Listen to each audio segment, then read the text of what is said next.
bed, string off bed, blanket, tied it round it. Then he got a match and he put them all in his mouth like that. And he just lit it. And while he was lighting it, he was chuckling away to his son. And I just bust out laughing. I couldn't help it. I said, listen mate, the only fault with that is, when that's gone, when you've smoked that, I will not feel guilty sat here telling you to fuck off. You get no off me no more mate, that's it. So from that second on, he changed. He started talking to the wall like a knobhead. And he used to have a grill above doors, ventilation grill. He stood on a chair and he started talking, yeah, I've got a right one in here with me boys. With his thick Scottish accent he had. And I said to him, I thought you were a Geordie mate. He said, no, I'm Scottish. I said, oh, sound mate. I know a few Scottish lads. You know, trying to make peace. But he stood there with his head to grill, saying, no, he's no giving me no smoke. I said, like, fuck I am, mate. So anyway, screws started coming round. It's when they used to take lights off at 10. You could hear him turning light off. And in Durham, it would a wider bottom, all at bottom at door. All your letters came under the door. You just hear the screw walking along landing and then you'd hear your letters sliding across the floor. Mad as fuck it was. Well, this cunt here's screw turning lights off. He jumps out of bed, gets dressed as fast as fuck. Shoes and everything. He jumps in and he puts the fucking blanket right over his head, just his eyes popping out like that. And my bed was set back at cell. His was down by the door sort of thing. So reflection at light from under the door, you could see him. I was sort of in dark at back at cell. I got light from above window shining in. So anyway, he was chuckling away to his son, and at first I couldn't hear what he was saying because I was building a fucking joint. So I'm building a joint. I thought, you'll not be laughing when I light this up, mate. Because you're not fucking getting no. And then I heard what he was saying, and he was saying, they'll get you. I said, what do you mean they'll fucking get me? He said, the boys are coming. They'll get you. I said, what fucking boys, mate? Listen, I'll deal with whatever comes. If I get beat up, fair enough. That's what happens, innit? Part of life. He went, no, the boys are coming to get you. They'll get you. I said, listen, mate, nobody's getting me. He said, you're not ready. I said, what are you on about? I'm not fucking ready. They've only just turned fucking lights off.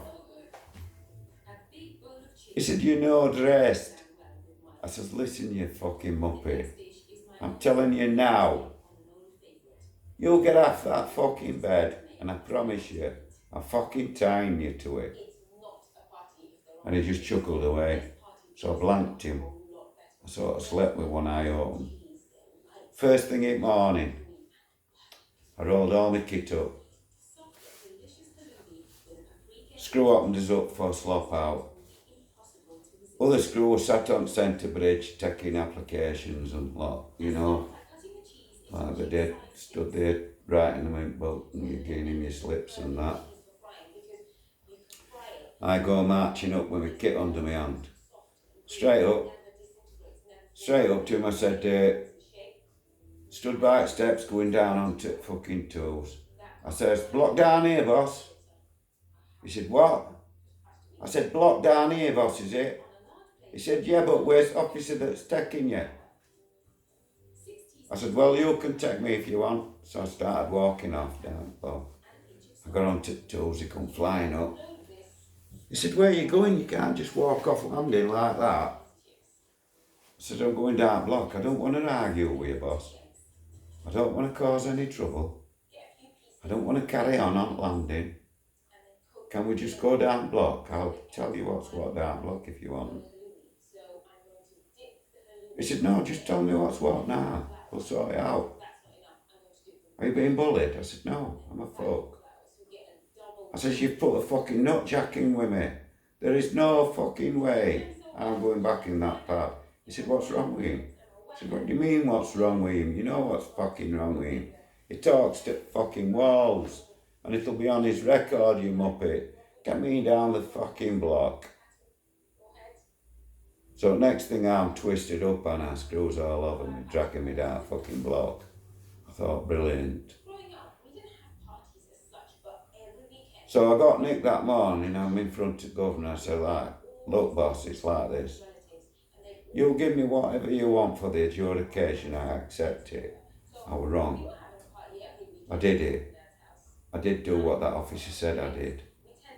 And I'd just like to say to you now, officer, governor, I am not coming out of this cell, block cell, unless it is to go back to Armley or any other prison you want to Shanghai me to. That's it. So, he carried on and give me what he was going to give me, 28 days this, and bang me back up in block. So, next thing I knew, it was like 6:30 in the morning or something. A couple of days later, and they were Shanghaiing me to Franklin. So I was glad about that, because it was like I'm on the rest of my journey. I said, look boss, I know I carried on and I didn't set a good example on landing and that. Well, that ain't going to set me in bad stead at Franklin, is it? He said, no, I shouldn't think so. It will be mentioned you've been down block though. But as long as you're alright, so I said, yes, I'm boss, I accept that. Off I went to Franklin. Next thing I know, I've been told, Paul Sykes is down the gym in Durham, doing his training. And what does he do? Exactly the same thing as he did at Armley. Chin the gym screw with dumbbell. So he got shanghaied as well, so he got away from Duffy as well. So off he went to where he was discharged from, HMP Hull. I went to Franklin, where at the time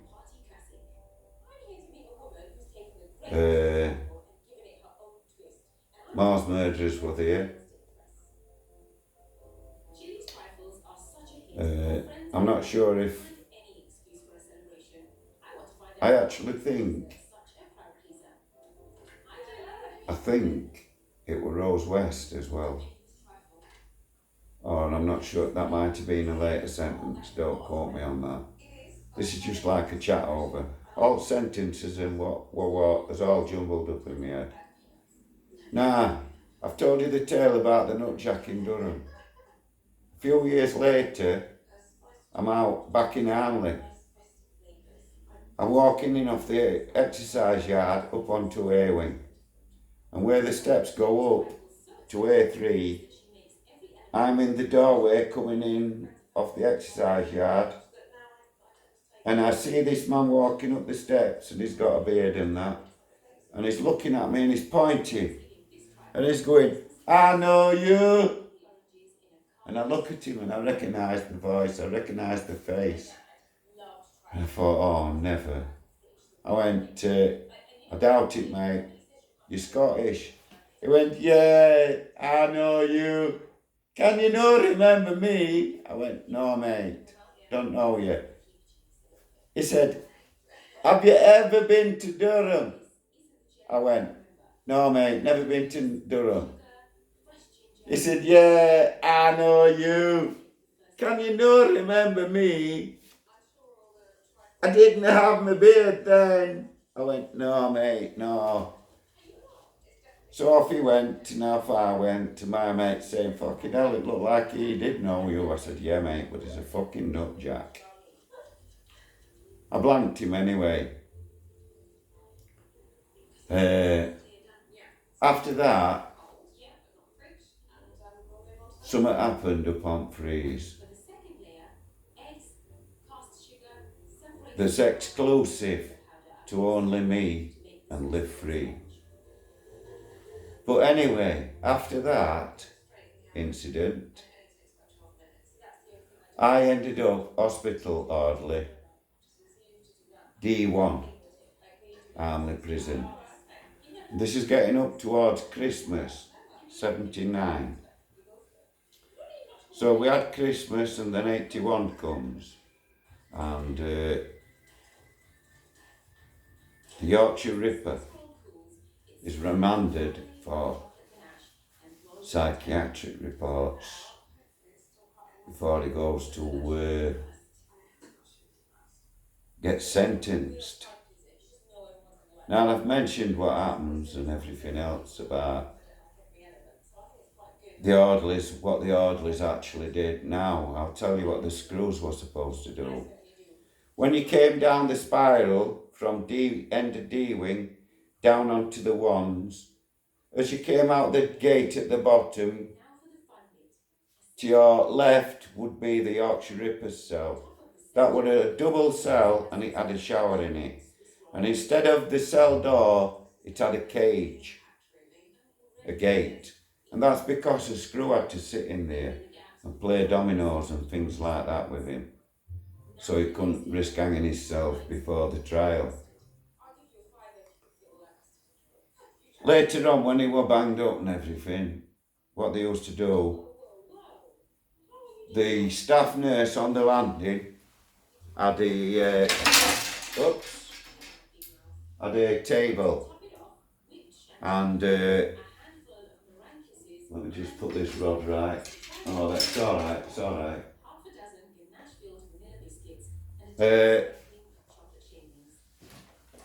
He has a table, and on that table there's a book, and in that book it has the prisoner's name and what time it is and all that sort of thing.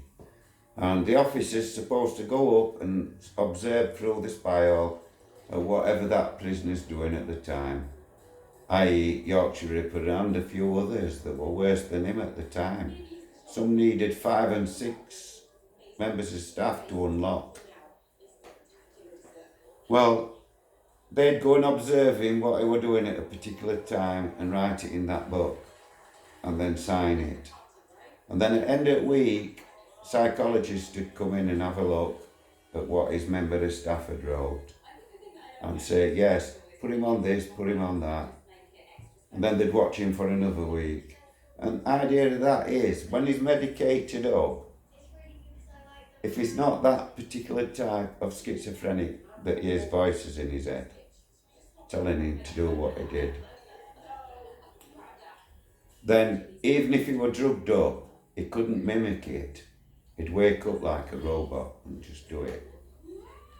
Now I've told you what happens and what the screw's meant to do. Now he sat playing cards and watching porno videos and that, because it were videos and that at them times, wasn't it? And having a few cans with other screws. So orderlies used to go observe and write in book, and then he'd come along and sign it. But I used to write any shit because I'd be there smoking the weed. There's no way I were missing weed. I could write what I write later. Screw would sign anything, which meant all them cases are unsafe. So check that out, guys. That is, all you have to do is check the screw's handwriting. You don't need fucking mine. You just need to prove that's not his, which it ain't, because it's fucking mine and all other orderlies. Plus the lad from Fitzwilliam, who they set up for sex crimes, not murder, sex crimes. And I told him, they'll find out it wasn't you. They'll find out it wasn't you, don't worry about it. That lad was retarded, he had brain of a fucking 4-year-old. He played with all kids. Now I've mentioned him before and somebody keeps trolling me, saying, is it so-and-so? Well, no it ain't. And no, there hasn't been a murder for 50 years at Fitzwilliam. And how do I fucking know? Because I'm from there. I'm from there. I know there ain't been no murder. I never said that lad had done any murder. I said he was set up for sex crimes, which he was. And that's because them coppers that set him up were the nonces with the ex-Fitzwilliam vicar that moved to Kirby. And that's where they were doing the nonsense at Kirby. Wakefield CID, Huddersfield and Dewsbury.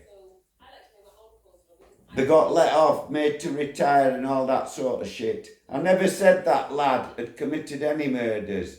So get that shit out of your head. He was set up for sex crimes. And they saw that he was an easy target. That's why they used him. That's because at the same time, the Yorkshire Ripple were killing prostitutes. The police were noncing kids. And at the same time, there was somebody, I don't know who it was at the time, killing kids as well. I'd never said that lad from Fitzwilliam had killed anybody, because he didn't. They tried to set him up for murder, and by time it would all come on top, and they knew he wasn't. It wasn't him, and he was innocent, like I said he was, right from the beginning, because I knew he was. He played with our kids. We knew him. Our kids were safe while he was looking after them. He were no nonce. But it was convenient for them to try and say he was. They thought it would get them off the hook. Well, now you know. But by the time everybody else knew, it was too late for him, because his mother had died while he was in. And I feel that here. And them police that did that to him need exposing. And I don't need trolls like you talking shit. I will bring your own people to see you if you fucking like. I'm from that village. Now enough about that. Because I know the troll meant good. Thought I was falsely accusing him. But I wasn't. And I'm sorry you thought that. And I'm sorry if I got a bit het up. But that's how it makes me feel. Them CID and that inspector tried to set him up. And when I saw him, and they had him tied to a fucking bed, the fucking animals. He used to say to me, I shouldn't be here, me. I said, don't you worry, mate. Don't you worry. Fuck them. They even told him he'd never see his mum if he didn't sign a statement. What fucking animals? I'm sorry for swearing again.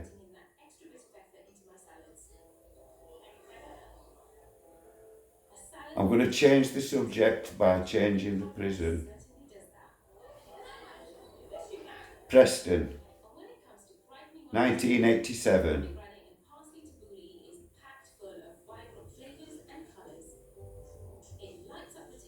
I'd gone there doing a sentence, and as I've said, I learnt painting and decorating thanks to Mr. Snedden at St. Camilla's.